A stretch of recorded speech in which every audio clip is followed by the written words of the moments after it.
Jonathan Byerly.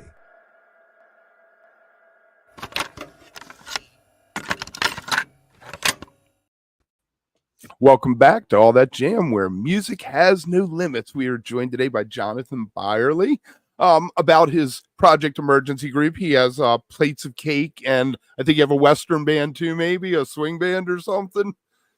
I did, yeah. Anti-Westerns, long gone, but they're gone. All right. So, but yeah, we're going to get into Emergency Group. They're out of Brooklyn.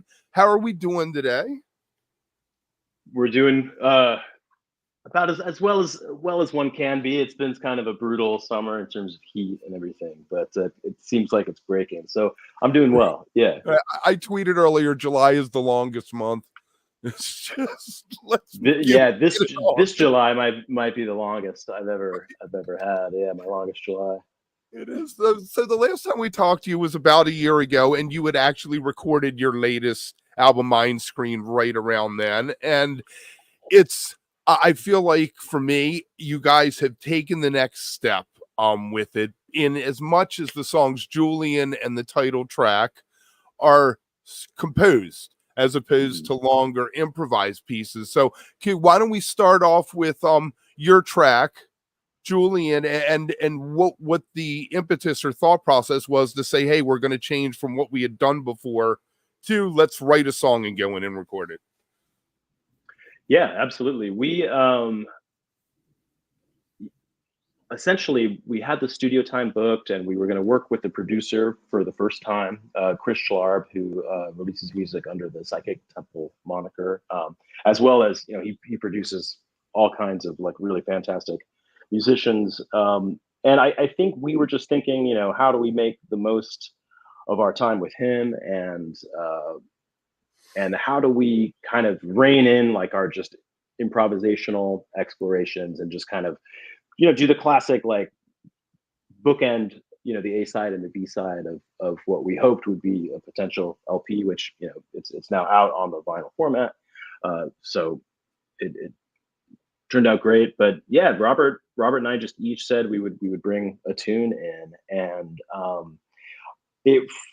Robert, I think is really used to just like sight reading, like off the cuff, and learning things on the fly. I'm not much of a music reader, so it was a challenge for me to kind of read Robert's lead sheet and kind of translate it, but it worked. I mean, we got it done, and so yeah, he brought it in, showed it to the band. I did the same, and we knocked it out in a couple of takes somehow, because his piece, Mind Screen, the title track, is a lot more complicated than mine, and I was really flying by the seat of my pants, but it turned out well, and it's kind of become, we've been playing that piece and using it as kind of a launching pad for exploration in our live shows, and it's kind of become our tent pole, so to speak, where sometimes we'll go for 10 minutes, others will be like 18 minutes, and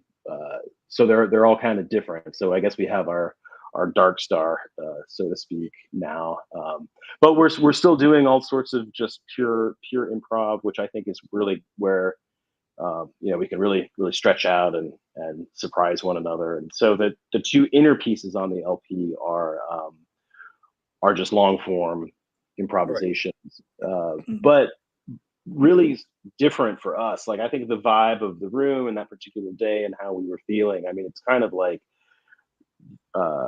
the pieces, they're kind of sleepers in a way. They're a lot more mellow than a lot of the more aggressive playing that we do both live and like in our rehearsal room typically. So yeah, we kind of caught some vibe. Yeah, right. Spirit Logic is I love it. It never, it almost like it's never there. Like it's forming while you're watching it, but it never sets. It's just beautiful. Oh, thank you. Yeah, it kind of has a moment where it heats up, but then it really doesn't. It kind of recedes back, and it's just kind of this slow burn throughout. So it's I think people have remarked to me, and I agree that it's really kind of like our 3 a.m. sort of like last record of the night kind of thing. You can't I stay love here. Yeah. That's awesome. Well, and then full disclosure, I was late to this because I was listening to What's Yours Is Mine, and I got so engrossed in it that I really lost track of time, and I was just kind of there enjoying the space that it has around everything that's going on. I mean, it's very expansive, and we've talked to some bands that Surprise Chef Kevin is one of them, who say they make kind of cinematic songs, you know, where it kind of has this like really big grand feel with a lot, you know, to it, but gives you a lot of mental space to kind of sit with it. And I just love all 4 songs together. I think do a lot, and they give people a lot of that mental freedom to really maybe put their own thoughts into it. I don't know if that's anything that kind of resonates with you, but I really enjoy it. Yeah, thank you.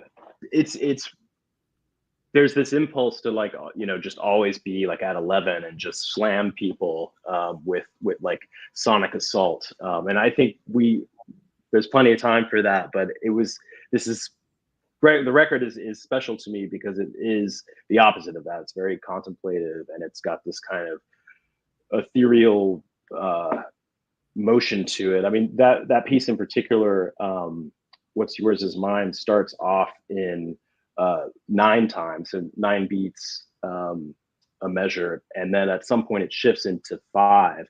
And so one of the things about it that feels kind of so off is that it never lands on like a 4/4 that we're so used to in music. So it's always just kind of flirting with the rhythm and kind of going from like 2 pretty odd time keys. And so I think that kind of gives it this sort of like propulsive thing that we haven't really done since. But I'd like to get back to that kind of that space at some point. I think it was just like something in the air, like in the room. Maybe we were all just tired. I don't know, but it was like a very mellow, nice day of recording for sure. Yeah, and that comes out on the record. It does. And I have a question that kind of came to my mind as you were talking, and I don't think I've ever asked anyone this, so we're just going to go with it. I'm curious, if you were to say, you know, this kind of listener is our fan, here's who we're making this for, or who we would expect to really enjoy our music, how would you maybe describe that person that this is going to really kind of appeal to, that kind of thing? Yeah, I mean, the shortest way to answer that question is just to say like it's for heads. But it's heads music. But like I think to expand upon that, it's definitely music for people who appreciate the album as a format and like putting on the headphones and really listening. So fans of jazz, particularly like free jazz and avant-garde, but also like psych music and prog. But I really also, you know, we're chasing after just fans of just pure live music, people that like to go to shows. And I think maybe we even talked about this the last time I was on the show. But like trying to create like, you know, a live experience that can grow. And, you know, if we were ever a band that could like do 2 sets, you know, that would be amazing. And we have done some shows with projections and liquid lights, and I want to do more of that. But, you know, the people that like to go see Fish or go see the Dead, and we've had them. There's like a group in New York called NYC Freaks, and they put on these kind of guerrilla shows in Red Hook, and like they hosted us, and it was so cool for me because, you know, we normally, you know, play to like kind of a indie rock club audience, and this part gig was like people had like the Fishman dress blankets, you know, and it was like, holy shit, we're playing to like Fish people. And it was awesome because there were tapers, there were people dancing, and you know, that's what I want to go after. Right. You know? I first came across you of a guy, New York City Taper, on Twitter, and he had posted that he was seeing you, and I was like, all right, this guy has good taste in music, and that's how I originally discovered you. So Mhm. Oh, awesome.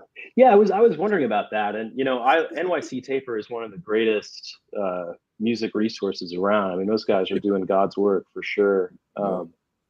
Yeah, they recorded a show of ours the other week on this tour. And this is a classic thing, but we had 5 shows and they were all pretty great except that one. And like NYC Taper was kind of at our bum night. There wasn't AC in the club and we were just like brutally hot up on stage. Now, have you Made some listened back odd to it? choices.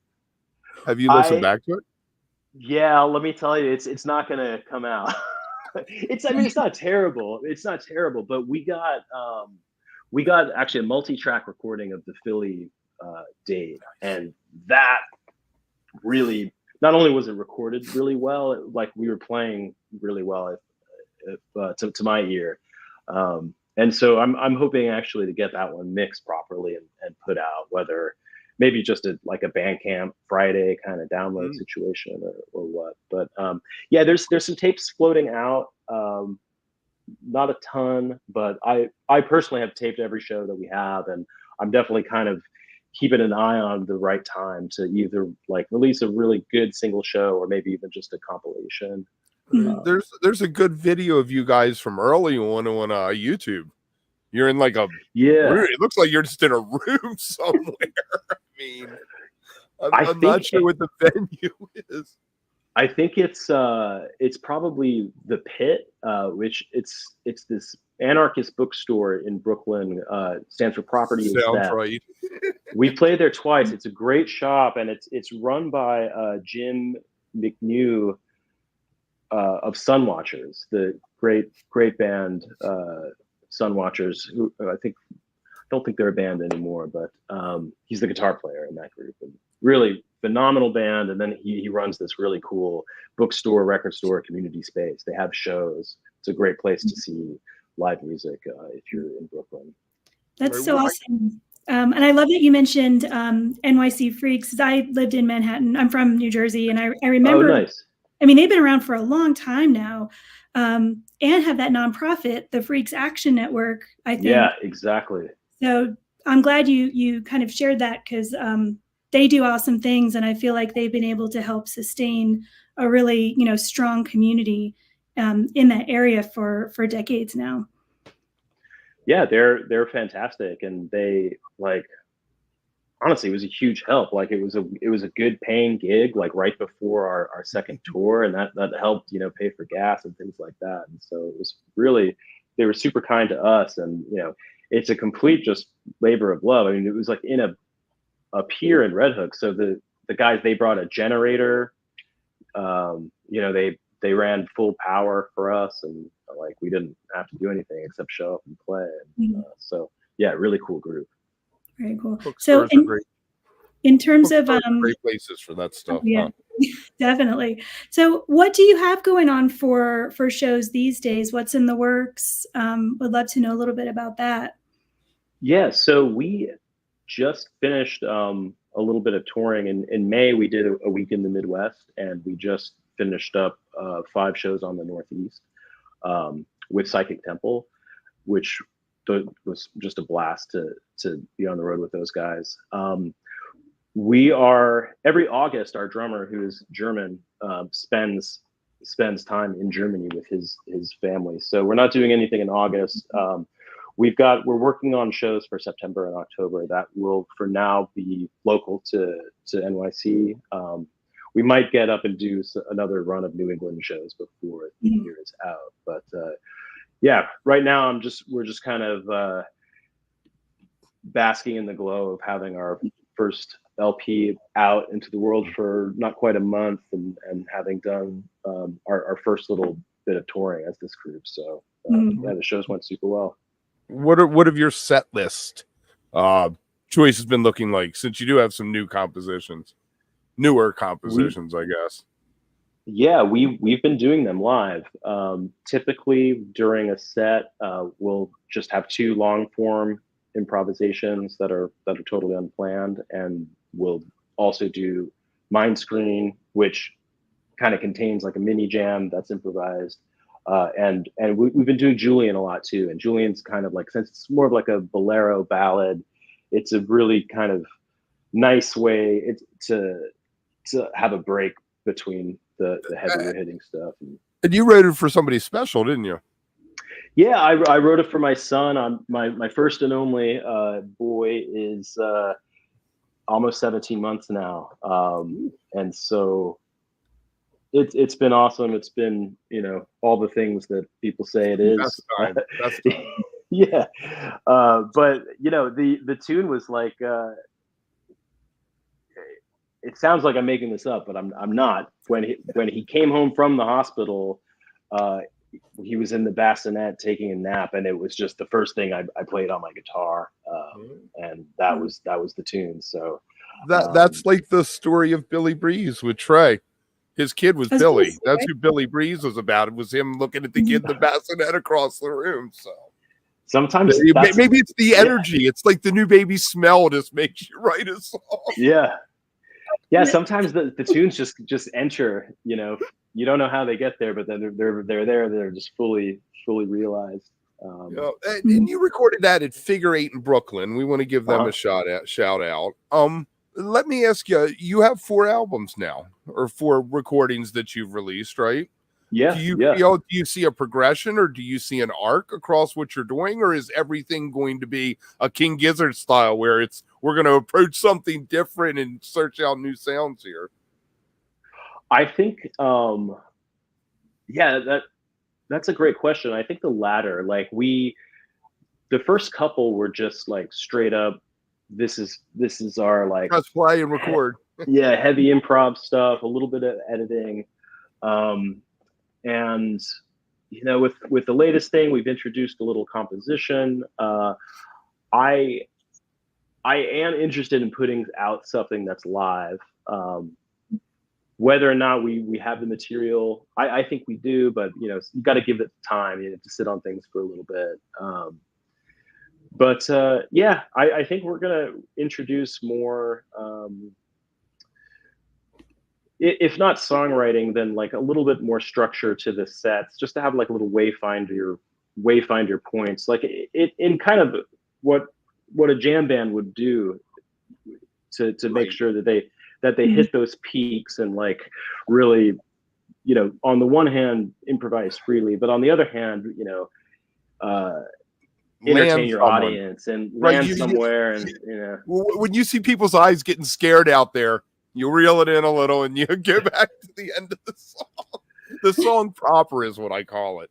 When Fish does that, they get back to the song proper and they're trying to reel everybody back in. All right, guys, come on. We know your way out there.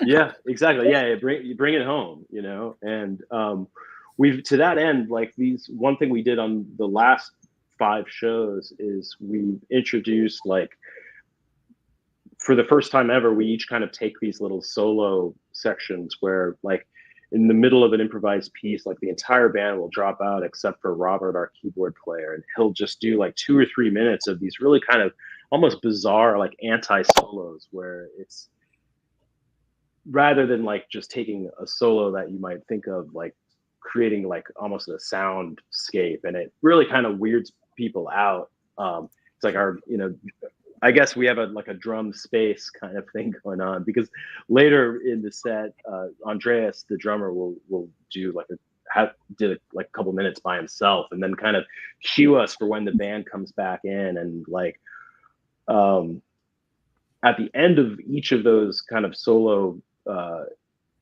sections, we had this sort of, you know, spoken agreement that we would really lock in with something like, you know, kind of motor tick and groovy to carry it home. So not so much like ultra defined peaks, but kind of knowing like, hey, we're going to be like, let's really, you know, take this somewhere, like after we freak out for a little bit. And so it went well. And like, I've got the tapes and I'm kind of listening through them now and figuring out what worked and everything. So yeah, I guess it's just a slow iterative process on just really dialing in like consistency among our shows. Cause you know, it's cool to just go and play a whole set of freely improvised music. But like if you're going to do that night after night to different audiences, you know, there's definitely part of me that wants to be an entertainer and make sure people get a good emergency group show and not like a really, because it doesn't always land, right? Sometimes Right, just, sure. Well, that's part of the beauty of it, though. Yeah, exactly. I'm taking that chance. When I walk through that door, I'm taking my chance on you that you might do it, you might not. But I'm going to be happy when I walk back out that you tried. Yeah. I think our audience understands that too, or what little audience we have so far. They're ready, and they, you know, I think they're in it with us. And so if it's a heater, they let us know. And if it's like, hey, the vibe was weird, they let us know, and that's fine. It's like, yeah, I've been to so many like free improvised gigs, way weirder than emergency group, and it's like, you know, I the saw question of enjoying yourself doesn't even, it's not even a question like, is this good or bad, or are you having fun or not having fun? It's like the listening experience. Saw one of the guys from Gong, Alan, I guess, at a bookstore once playing the theremin. That's all he did. Right. That's no awesome. songs. What are we doing here, dude? But you know, like this is making me think, and I've thought this about DJing. You know, if I'm DJing, I feel like somewhere in all of that is some kind of recipe or formula for how far you can take most people down a new road before you kind of have to pull back a little bit to something that at least feels familiar, even if it's not actually familiar. It just has something that kind of, I don't know, reassures someone in terms of what they're listening to. And then you can take them back to something that's like really out there. And I hate to say I've experimented on people, but it kind of is in a way to see like how engaged can you keep people when you're giving them something that really is different than what they might be used to. Yeah, 100%. And I think about like the Dead were masters at this, particularly like in, you know, 73, 74 with the kind of sleight of hand that they would do with playing in the band and Dark Star, because you're giving someone, a listener, a very recognizable theme in Dark Star, and then like just a really kind of good old country rock song in playing in the band, but that cues the listener like, hey, they're going to do this, but then they're going to go off and just into space for the next 20 to 40 minutes. And I wonder like how patient audiences would be like if it was just the really weird out there shit, like without the signifier, like, hey, this is a Dark Star, or this is a playing in the band. And like, it's almost like collecting baseball cards or something. Like if you know it's a Dark Star, or you're getting a Dark Star, you can like compare that Dark Star to other Dark Stars and like critique it. And it's all because there's that just really simple top that like it lets people name it. And if you can name it, you know, there's a group of guys who have a website called Just Jams. And what they do is cut out the jams from Fish songs and make playlists of evil fish. And it's just jams that are fish sounding evil. So there is a market for that, but it's probably very small. I used to do that on my old radio show. I'd have like a summer jam episode or two, and it was all different bands, but it was just the jam. That's it. Like nothing in between, you know, no filler, all jam, right? Yeah. And there would be a lot of mixed reactions to it. I think, I mean, it's super interesting, and not to totally nerd out, but there's definitely some psychology stuff in there for sure. So I appreciate what you all do a lot, because I think being taken kind of to the edge of what even the most open-minded, you know, musical thinker can do is really important for us too. Yeah. I think,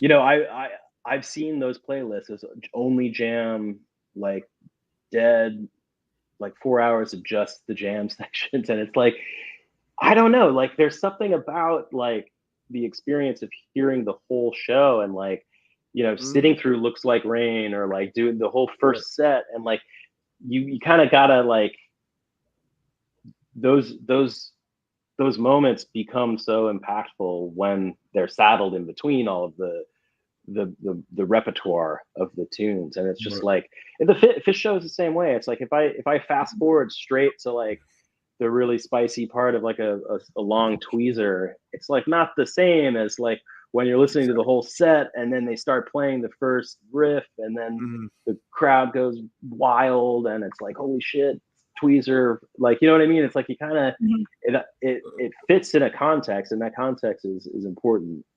The liner notes for Stop Making Sense, they asked one of the questions, it was an interview with David Byrne is how it was set up, and they said, why do songs have lyrics? And he said, so people pay attention to the music. Right. Yeah. Some truth to that, I think. So what else? 100%. You got anything else going on? Any of your other projects that someone could catch you in August if they wanted? We, oh gosh. In October, my like kind of power pop rock and roll band might be playing, they're called Plates of Cake. I'm still working that out, but I'm trying to put a show together with an Australian artist named Michael Beach, who is on Ghana Records, great seminal punk label, great stuff.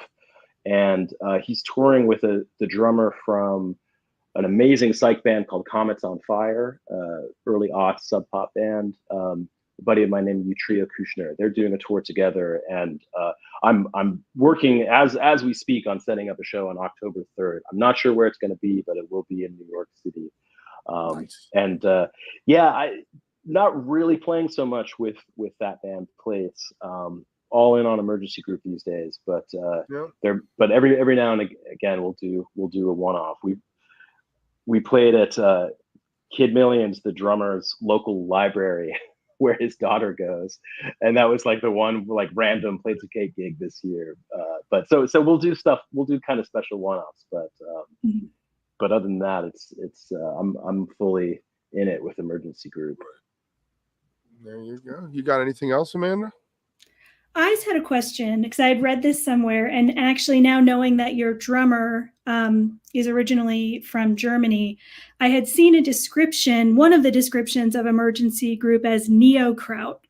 Rock. And so I'm going to be honest, I looked it up because I was like, I think I know, but I just want to double check. How would you define that or explain that? And I mean, do you agree? Is that something that you think maybe the earlier recordings kind of get at? Or is that your sound?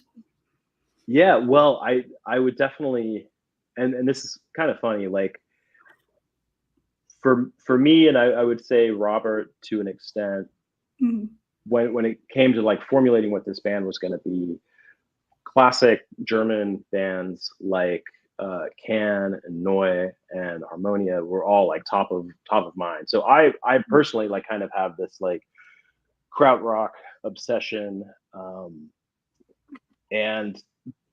but Andreas, who's from Stuttgart and is of an age where, you know, he may have been not too far behind those bands, at least as a kid he could have been listening to those records, confessed that he's never heard Neu in his life, never listened to Can. And it was really funny because, and actually when we played a gig in North Adams, Massachusetts the other week, which is the town where there's a museum called Mass Mocha. It's where Wilco has their Solid Sound Festival every 2 years. So before the gig, we just spent a day at the museum, and Andreas is in the museum bookstore, and he comes out with this 33 1/3 genre series book about krautrock, and it's like krautrock, a history. And so he's this German guy who's like buying the basic primer on German rock. So it's new to him. I think he grew up listening to like a lot of like pop and jazz and what was called world music, you know, in the 90s. I think it's kind of an odd term, but yeah, just it wasn't part of his thing, but it's in his DNA. I mean, it's got to be. So he's our German drummer in our American kraut band. He seems like he would have been around the time of like the Scorpions kind of stuff too. Yeah, exactly. And I get into that like with you know, like record fans that like to talk to us. You know, I talk about Connie Plank and scorpions and all sorts of stuff. But yeah, I mean, Andreas is really like a very jazz and dance guy, and like good Euro pop, and like, I mean, massive tin. He turns me on to stuff that I have no awareness of. There are Mhm. bands that were just huge in Germany in the 80s and the 90s that don't really never Nobody had a ever heard of you. crossover audience. So yeah, being in the van with those guys is great, because they're just playing. Dave hosts his prog rock show and is like playing like Italian prog bands from 1970, and Andreas is playing Euro pop with amazing like programmed drum machines that I've just never even heard of. And so yeah, it's an education for sure. So cool. Well, I'm still waiting for a band to come on the show and tell us that they're heavily influenced by Italo disco. Hasn't happened yet. That's one of my favorite subgenres, which technically is a genre, but is really hard to even kind of wrap your arms around, because it was such a like brief moment in time. But there's so much out there, like you're saying, and I think those kind of influences sometimes permeate without us even realizing, that they're there. Yeah, completely. Cool. Fantastic. All right. I'm gonna run an outro here. Hang out for a second so I can thank you all. Totally. Thank you both, by the way. Yeah. If you're watching this later, leave us a comment. Make sure that you like and subscribe. Find us on our social medias. We're at All That Jam Pod everywhere. And remember, stay beautiful, but don't stay underground too long. We'll see you soon.